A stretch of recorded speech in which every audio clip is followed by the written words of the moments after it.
I can't stand it when good things happen to people I don't like. I know, it's horrible to say, but you have been thinking it. That's why this story in the Bible gets me. It's about two brothers. The younger brother, he goes off, turns his back on the family, while the older brother is stuck, taking care of everything, but the younger brother, he comes back home. And the dad, he's sitting there and he's ready to celebrate, throws a party for him, gives him gifts, and the older brother is sitting there mad. Why are we celebrating him? I've been here the whole time. How many of us are like that older brother? When we're mad at the younger brother for coming home, and the dad says something special. He says, son, whenever someone who is lost is found, it's always worth celebrating. Come on, can I tell you right now, family, that when someone who is lost is found by God, Jesus invites you and I to the party.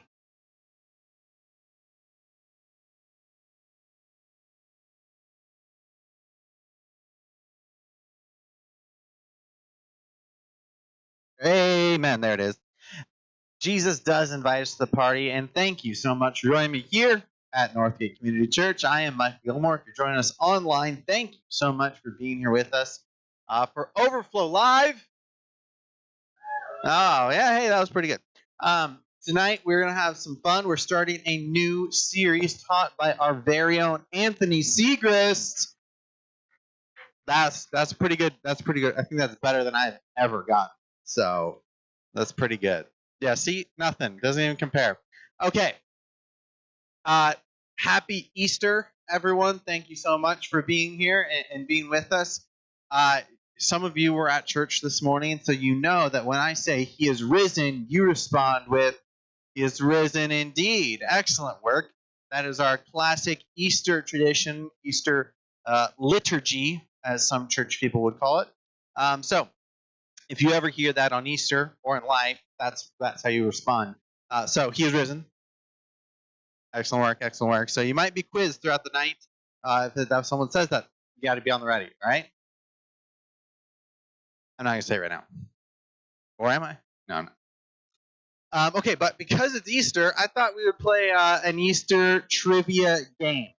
And we're gonna let this be a free-for-all game, and you can keep track of your points as we go. Okay, so here's the game that we're gonna be playing. It's called Eggheads, and it's a pretty simple game. How many of you guys know what the term egghead means? Jacob, you seemed like a bully in high school. What is an egghead? Just kidding. That has their head in books. They're a smart person, right? They're just like they're a brainiac. They're an egghead. Their brain is so big it's making their head shaped like an egg. I think that's the reason for it, or they just get a lot of swirlies. I don't know. Maybe they're just like Adam Sandler. Oh, he just has an egg-shaped head. You're saying? I get it. Okay. So this game called Egghead, here's how we're going to play. Maybe you can swap me on the stream so that it's a little bit bigger. They can see what's going on. On screen, they're going to be a pair of celebrities or a few celebrities with eggs covering their heads. And then a trivia question. You have to figure out which celebrity egghead is the correct response to the trivia question, okay? Make sense? So we will do a couple of things. We'll do first to raise your hand and tell me the right answer, you get a point. And then also, if you knew the right answer anyway, then you can tally a point for yourself too. Make sense? Okay, here we go. Eggheads, our first question. Which Martin is a member of Mensa?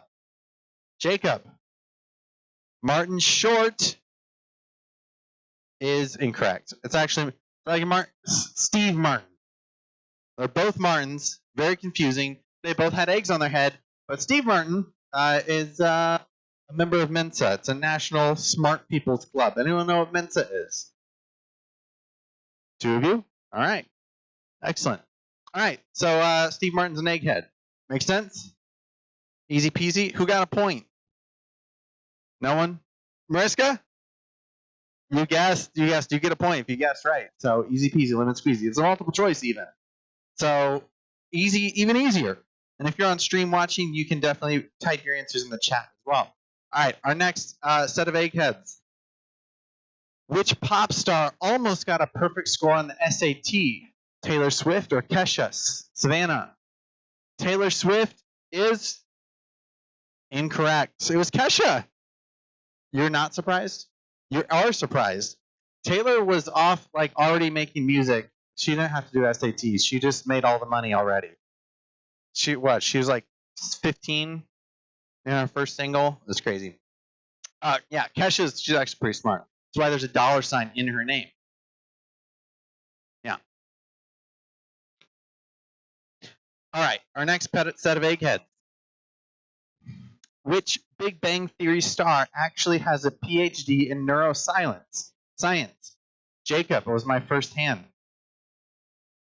Mayim Bialik is correct. Excellent work. She's over there in the green, way in the back. She's assuming she's kind of added later. It's fine. Not really. I don't know if I'd call it a star. I mean, she became the star of the show. Maybe we should say, what's that? Oh, I didn't know her before Big Bang. Blossom. Any Blossom? Oh, Alina. Some highlights. Any Call Me Kat fans here? No? She was on MacGyver. The new one? The old one? Oh. Are you a Mayim Bialik fan? Okay, there you go. Are they Call Me Kat fans? Oh. I don't know if they're Mayim Bialik fans. Our next set of eggheads. Hey, which Star Wars star has a bachelor's degree from Harvard? Ian McGregor, Natalie Portman, Alina. Let's find out. Is it Natalie Portman? Yes! Excellent work. Extra point for Alina. How many points? You guys keep track of your points? 2 points for Alina from that question. 3 points for Sophie. Anthony, running the slides, has a perfect score so far. All right, our next set of eggheads. Which Parks and Rec star has a degree from Harvard? Jim O'Hare, Aubrey Plaza, Aziz Ansari, or Rashida Jones? Any Parks fans here? 1, 2, 3.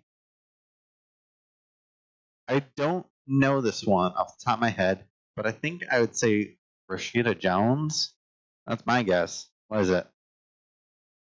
Oh, okay. Excellent work. Good job, Michael. 2 points for Michael. I'll keep track of myself. Don't worry about it. I'm at 2 points. I'm right behind Sophie. Wait, did you get another point? Dang it. So, by guessing, okay, that's fine. Still counts. So Sophie's at 4 points. She's the leader as far as I know. Our next set of eggheads. What pop band has all members that graduated from Columbia? Arcade Fire, One Direction, Vampire Weekend, or the Arctic Monkeys? I think you can very easily eliminate One Direction from that picture alone. Is it the Arctic Monkeys? Let's find out. I think it's Arcade Fire, but let's find out. A Vampire Weekend. All right, there you go. I was wrong. Would you get it? Oh my gosh, Sophie's on a roll with her guesses. Man, that's really good. You probably do really well in multiple choice questions at school. Yeah. Well, I guess if you get the most points here, you officially become the egghead for the night. So Sophie's on her way. No shade. You get Reese's eggs for being an egghead, and then apparently I'm supposed to throw them at you, according to Jacob. So I didn't always throw candy at students. Okay, our next set of eggheads. What former Laker has a doctorate from Barry University? Kareem Abdul-Jabbar, Kobe Bryant, Magic Johnson, or Shaquille O'Neal? Jacob is going to guess Kareem Abdul-Jabbar, star of the hit 80s movie Airplane. Let's see. Shaquille O'Neal. I hope that might not be honorary, but Wow, I'm impressed. Dr. O'Neill. Who knew? You didn't know?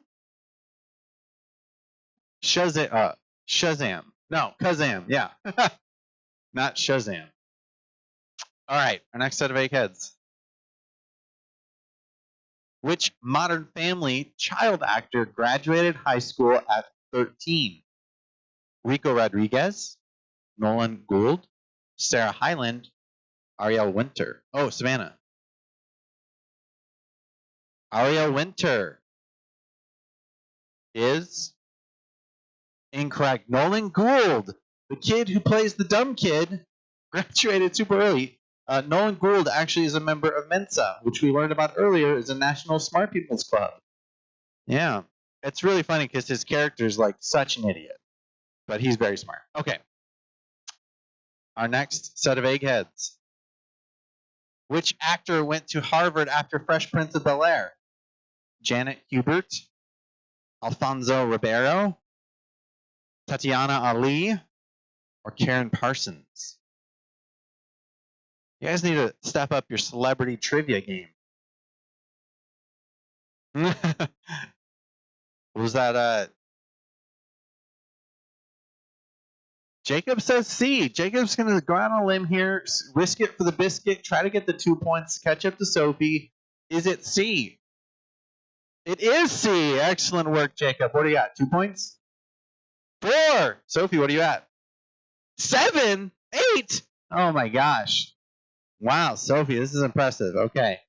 She's running away with it. Okay. How many more do we have? 2 more. All right. Which late night host graduated a magna cum laude from Harvard in 1985? Stephen Colbert, Trevor Noah, Jimmy Fallon, or Conan O'Brien?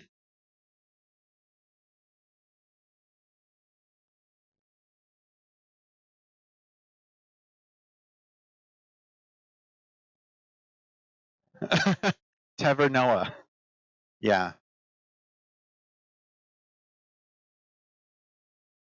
You might be able to guess this one based on like age alone.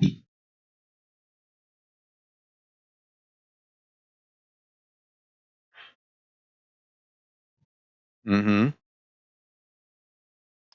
Savannah is guessing A.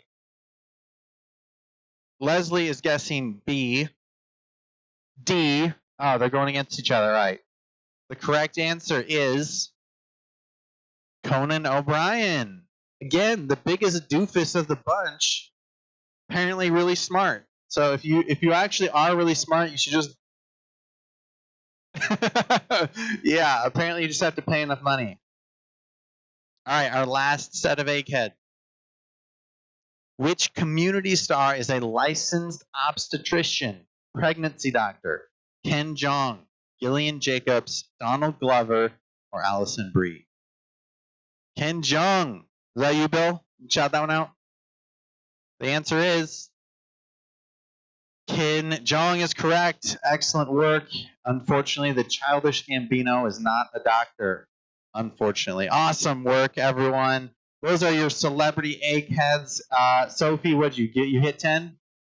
9 points. Congratulations. Sophie is our egghead for tonight. Jacob's going to throw some eggs at you. They don't break. So, awesome. Hey, anyone do anything special for Easter today? Savannah. Little Caesars, and that's special because you always get it. Excellent work. Leslie. You watched Hercules. That's a great movie. You've never seen Hercules? Can you switch to stream videos?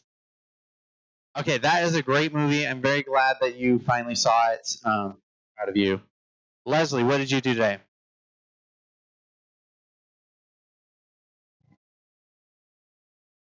Ham. Yeah, scalloped potatoes, delicious. Broccoli and dinner rolls. I'll take the rolls. I'll let you have the broccoli. Awesome. We had brunch. We had Sadie's family over, and we did an Easter brunch. We had a quiche and tart bacon, and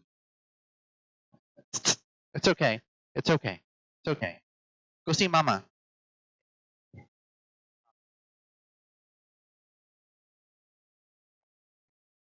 No. Was it an earthquake? All right, people on stream, let me know if you just had an earthquake. Because I was worried about my dog. So, okay. Thanks for sharing. Happy Easter. He is risen. Excellent work. You guys are on it.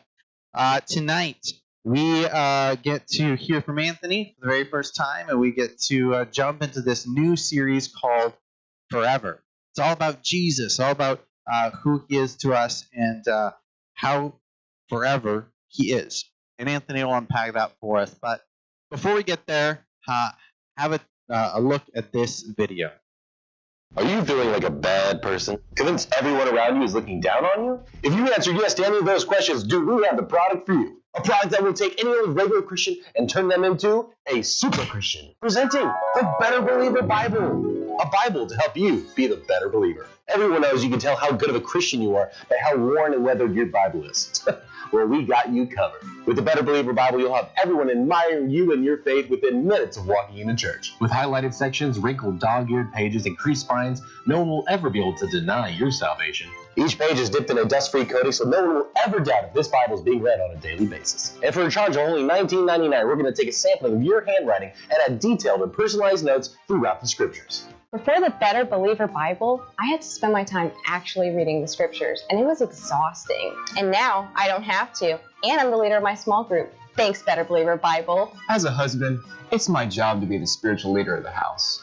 But to be honest, it's not that much fun. But thanks to Better Believer Bible, my wife is now convinced I'm a faithful and disciplined Christian.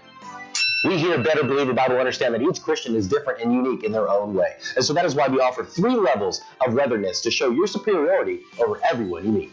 Presenting the Spurgeon, the Chandler, and the Copeland. So quit wondering whether or not you actually want to read the scriptures and purchase this Bible today and become the better believer. But just wait, there's more. If you order right now, you'll get a free millennial translation, which is a normal Bible, but it comes with an eraser, so you can remove any of those pesky passages that may offend you. Vatican baby superpowers. Nice.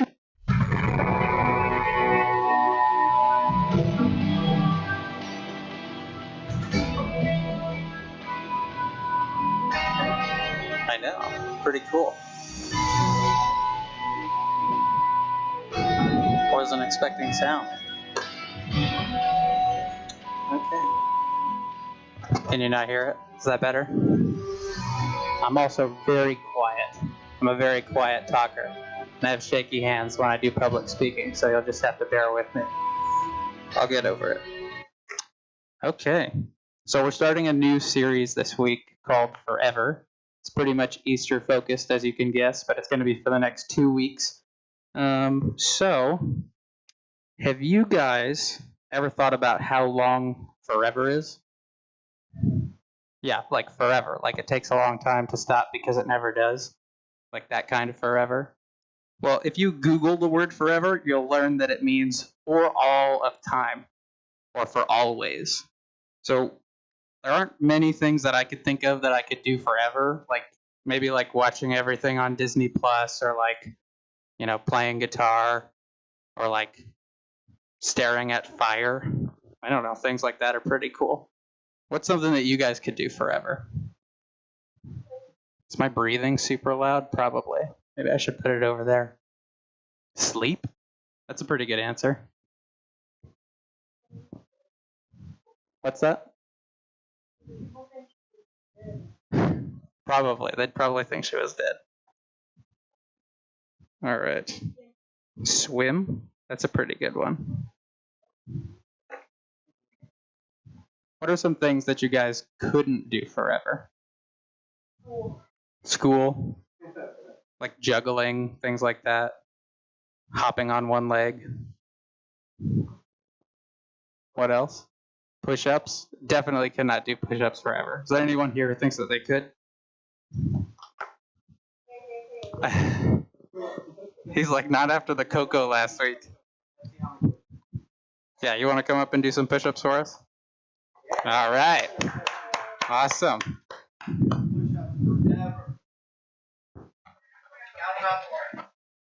One, two, 3, 4, 5, 6, 7, 8, 9, 10, 11, 12, 13, 14, 15, 16, 17, 18, 19, 20, 21, 22, 23, 24, 25, 26, 27, 28, 29, 30, 31, 32, 33. He might be able to do this forever.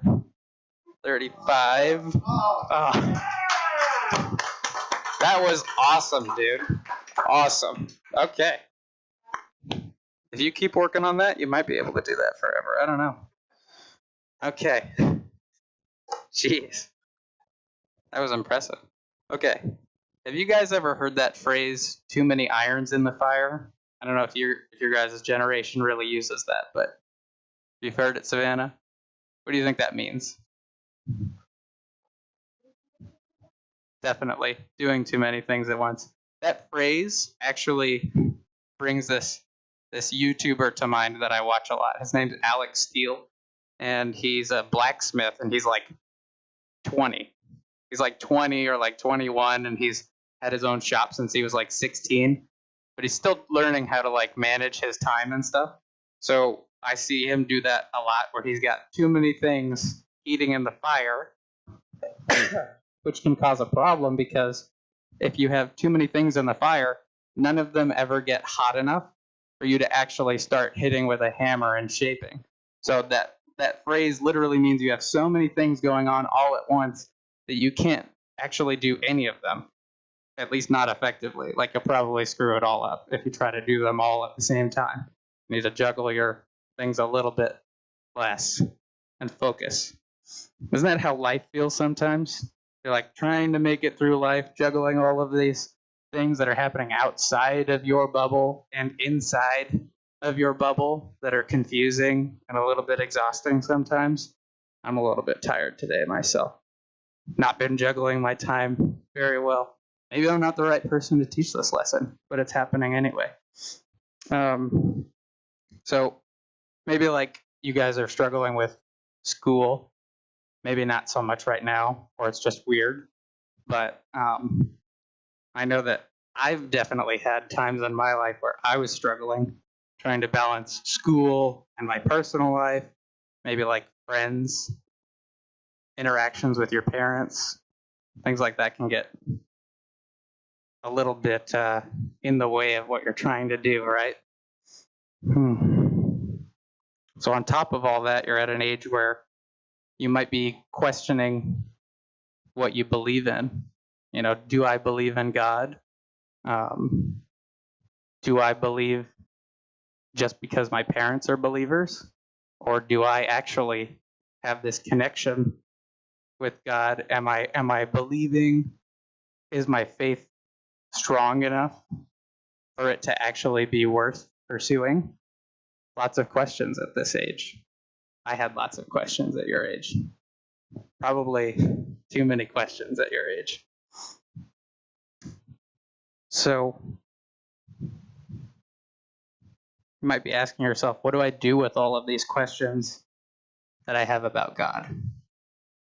Well, let me tell you guys a story about a time in my life when I was kind of getting buried with all the things that were going on.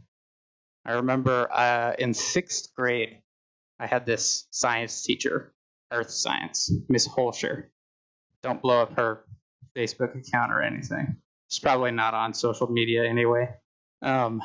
She would assign like 5 chapters worth of stuff every week, which meant that you had to do every single section's homework, and you had to write the question and then write the answer. Everything was handwritten. There were questions that asked you to draw pictures, all sorts of stuff, and you had to turn it all in at the end of every week. Well, in the middle of the semester, she told me that she didn't have any of my homework, but she didn't tell me until progress reports came out, which meant that I got a progress report sent home that had an F on that class and an A in every other class. So my parents were like, why aren't you doing your science? And they didn't believe me for a long time. I was like, I feel like I'm doing pretty well with juggling my time. And they're like, I know you're playing video games and stuff. So why aren't you doing your science homework? And I come to find out that she was losing my homework because she was really scatterbrained and she was having trouble keeping all of her juggling to a minimum. And she was pretty frantic. But that kind of caused a problem for me at home because my parents didn't believe me at first. So I had to start redoing every single homework assignment from the beginning of the class. So I was up way too late for a sixth grader. And I had to keep up with all of my other classes' homework at the time and having energy for PE. I couldn't have any friendships or anything. Pretty much one of my only escapes was coming to youth group. And my parents were even threatening, like, you won't be able to go to youth group if you don't stay on top of your science. It was crazy. Eventually, it all got sorted out when my dad came to the school and basically told her, I'm going to stand here until you find my son's homework because he's not lying. And I saw him do the work. And I know he turned it in. So where is it? He was very gracious to do that. And she did find a stack of homework. And eventually that got resolved. I think I might have gotten some extra points out of that, actually. He probably scared her a little bit too much, being honest. And also my friend's mom was like, could you go talk to her about Alex's homework too? And he was like, absolutely. So there's a lot of reasons why we might have questions or doubts about God. Sometimes we start asking questions because we're learning and growing. Those questions you're asking aren't always bad. It might be an important part of you learning to think critically, which is what your teachers want all of the time. Sometimes doubts can form, though, when we experience something painful or confusing. You start asking tough questions about God or what you believe. It can feel pretty heavy and overwhelming, right? I mean, have you guys ever had any of those questions? You know, what do you believe? What do you not believe? Where to go with your questions, what your questions even are. Has anybody ever felt like that? I know I have. One person, two people. The rest of you have it all put together. That's good. So I get it. Seriously, I love Jesus, but I have questions. I mean, Easter is about Jesus rising from the dead. How does that happen? How does someone just stop being dead? It's kind of crazy when you think about it. Like a lot of the other stories in the Bible, you think, oh, that seems like people could not be totally freaked out about it. But it's a little bit different when things like that happen because it goes against everything that people had thought up until that moment. Like, are we sure it happened? What if it didn't happen? And if it did happen, so what? What does it have to do with my life today? Well, it turns out I'm not the only one with questions like these. And if you've ever asked questions like these, you're not alone either. So, sometimes I think if I could only have lived at the same time Jesus did, I could have seen him with my own eyes. I wouldn't have a single question or doubt. Everything would make sense. Have you guys ever wished that? Reading these stories from the Bible, you're like, man, I wish I got to see that happen. I feel like believing would be a lot easier, a lot simpler if I had just seen it with my own eyes. Well, even Jesus' followers who saw him still questioned him. They still wondered if they were following the right guy. Can he actually do all of these things? You know, is this all going to fall apart one day and I've been following him for all these years for nothing? Kind of stressful to think that even they were confused about it. Well, spoiler alert, in case you haven't heard, Jesus died. He was betrayed by one of his closest friends, imprisoned, beaten, and executed because of his teachings. So although the Easter story is now a story we celebrate every year, while that was happening, it seemed like everything was falling apart. It seemed like they had been following this guy. He was awesome, and they thought that he was going to be their Messiah, and that he was going to be the king, and that everybody was going to see it. And it was going to be awesome. And then he dies. He gets, like arrested and taken away from them. And they're all standing around like, what am I going to do now? I'm lost. That's a scary feeling. Have you guys ever been part of like a group project at school, and that one person who's like, oh yeah, I'll do all of these parts of the project doesn't show up when you're supposed to present? What now? Oh my gosh. So this all started when Judas, one of Jesus's followers, betrayed him. So did Judas not trust Jesus? Was who he said he was? Did he believe but just not care? Well, we don't really get to know that because it just doesn't outline what the issue was in the Bible, but we know that he betrayed Jesus. After Jesus was arrested, one of his closest friends and followers panicked and denied that he even knew Jesus. You guys have your Bibles. You want to turn to John 18, verse 17 and 18. I've got it right here. Let me know when you got it. Anybody want a Bible? We've got some here. Okay, cool. I've got it on my phone, so. John 18, 17 and 18. Okay, so it says here, the woman asked Peter, you're not one of the man's disciples, are you? No, he said, I'm not. Because it was cold, the household servants and the guards had made a charcoal fire. They stood around it, warming themselves, and Peter stood with them, warming himself. I can't really blame him, though. I mean, he was juggling a lot, including his own pain and fears. Had he been wrong about Jesus the whole time? Had he misunderstood?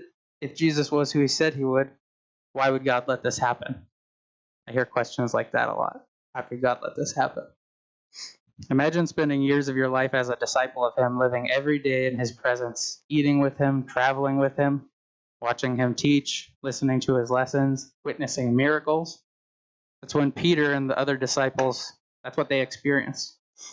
That's why it was so confusing for them when everything seemed like it was falling apart. Soon after Peter's denial, Jesus was beaten, tortured, and killed. His death was public, humiliating, and painful. If there was ever a time for his disciples to doubt him, it was then. So, see what happens next. In John 20, let me get to it. John 20, verses 1 through 10. Does anybody want to read it?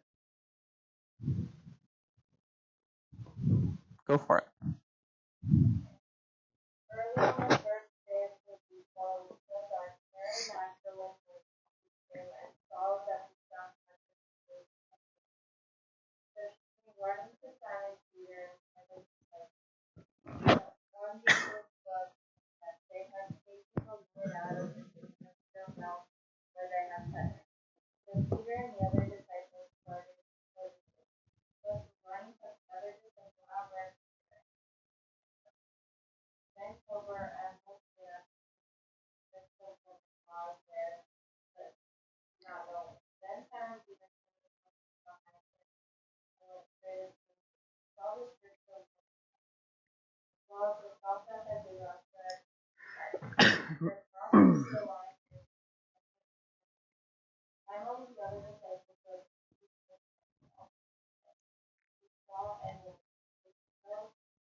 Can you imagine the confusion that they must have experienced walking up to that tomb and realizing that Jesus was gone?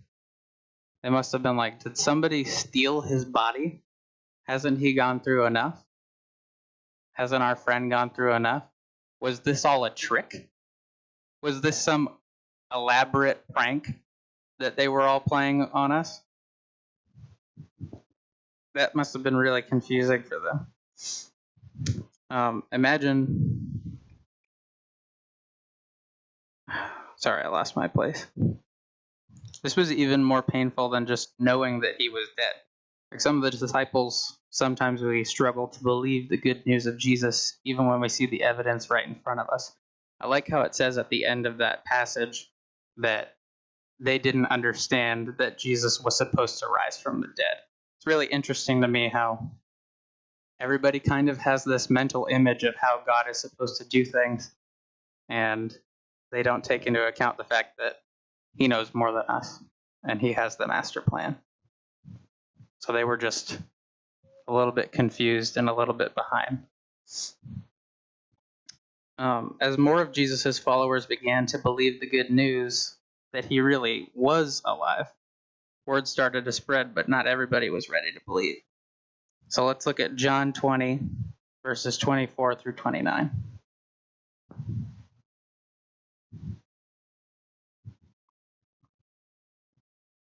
Anyone want to read it? Excuse me. Go for it.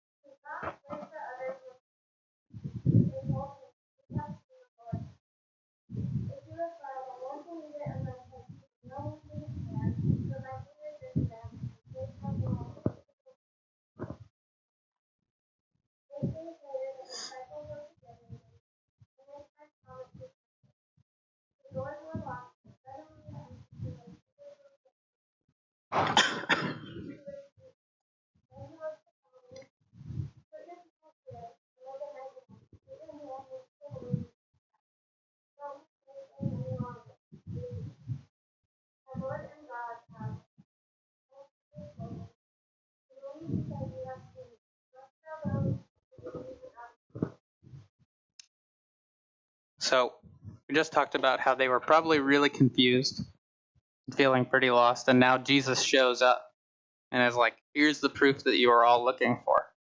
Totally freaking them out even more, probably. But like Thomas, sometimes we have trouble believing just based off of what we've heard, right? Sometimes we need a little bit more evidence before we can fully trust God's plan. In John 29, we read the disciples at first did not understand. Can you relate? Do you ever feel like you don't understand either?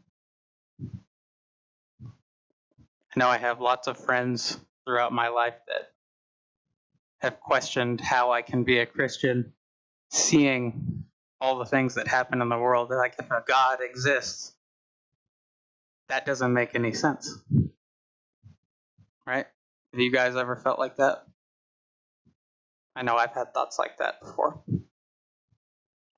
Peter, Mary, and Thomas and the other disciples had been with Jesus for years, but even they were overwhelmed by doubt, questions, and fears when things got difficult.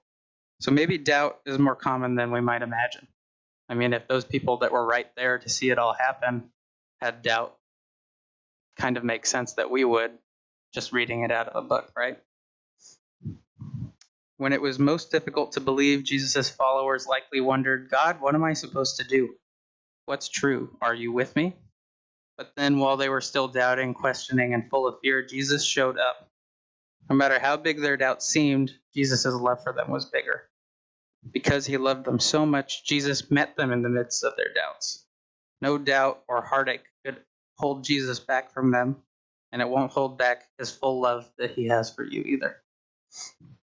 When Jesus died, even his closest friends and followers had questions, fears, and doubts, but Jesus wasn't offended or angry about it. Instead, he patiently and lovingly helped his friends believe the good news that he was really alive, and that because of his death and resurrection, nothing, not even death, could separate them from God's love. Not ever. Let's read Romans 8:31 through 39.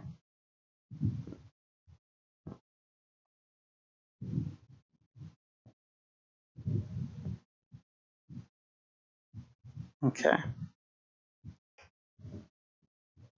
Anybody want to read it?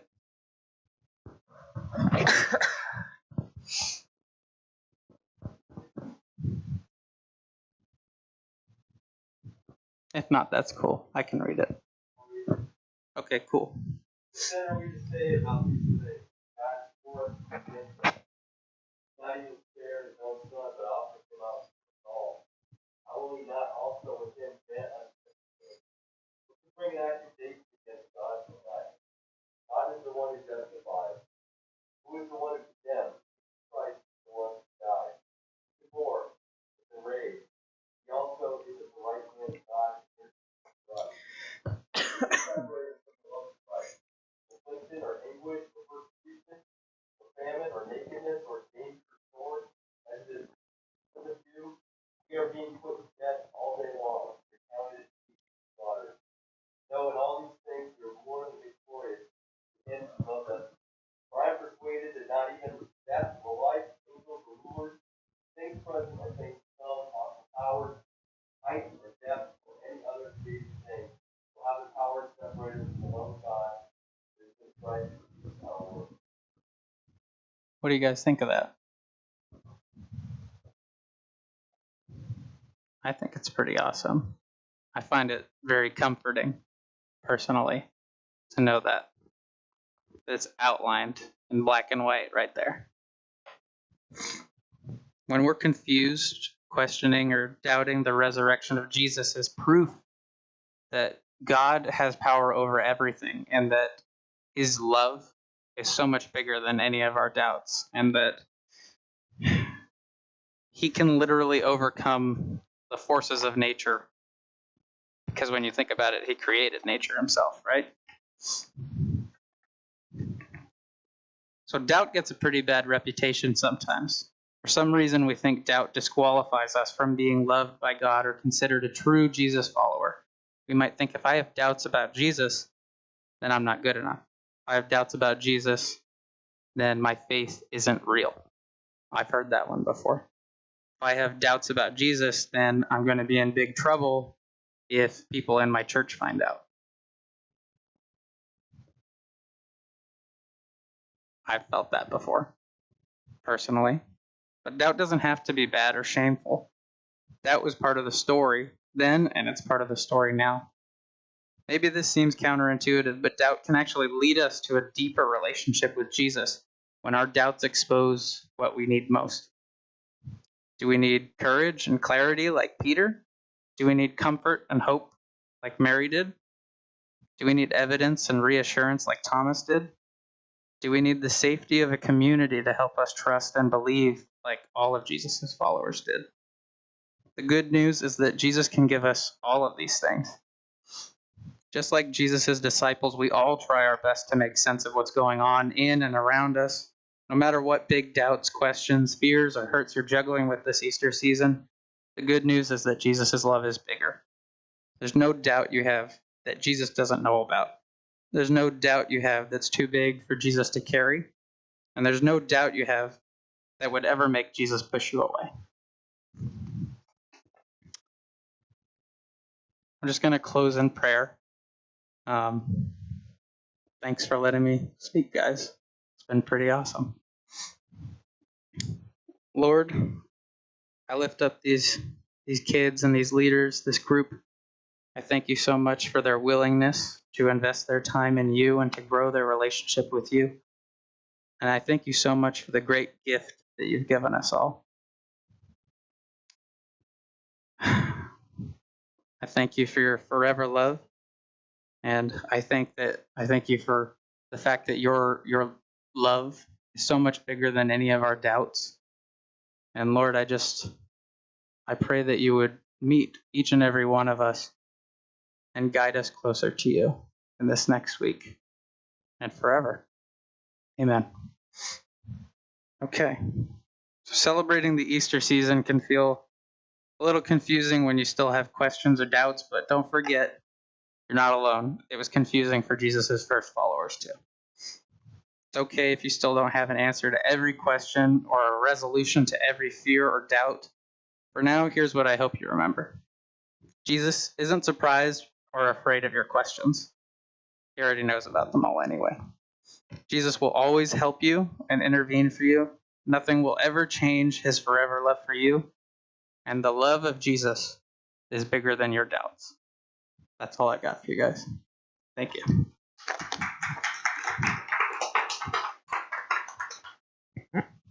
We're going to just take 15 minutes to break off into some discussion groups and just chat a little bit about what Anthony shared with us. And then before we close, I want us to spend just some time in quiet. I have a song that I want us to listen to. And so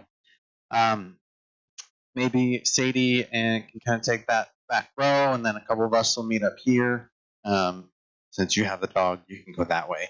And then I'll have the other dog this way. And yeah, you guys want to head to the table, and then maybe Anthony and a couple people can come up here with Sophie and Mariska and I. And if you are watching online at home, I want to share with you that you can continue this conversation with your students by downloading the Grow Curriculum app. And on that app, as you download it, you can use custom code SMOD and see the discussion questions for the things that we are talking about and discussing here. So feel free to join that and check that out. Otherwise, thank you so much for joining us tonight, and we'll see you next Sunday. Love you guys.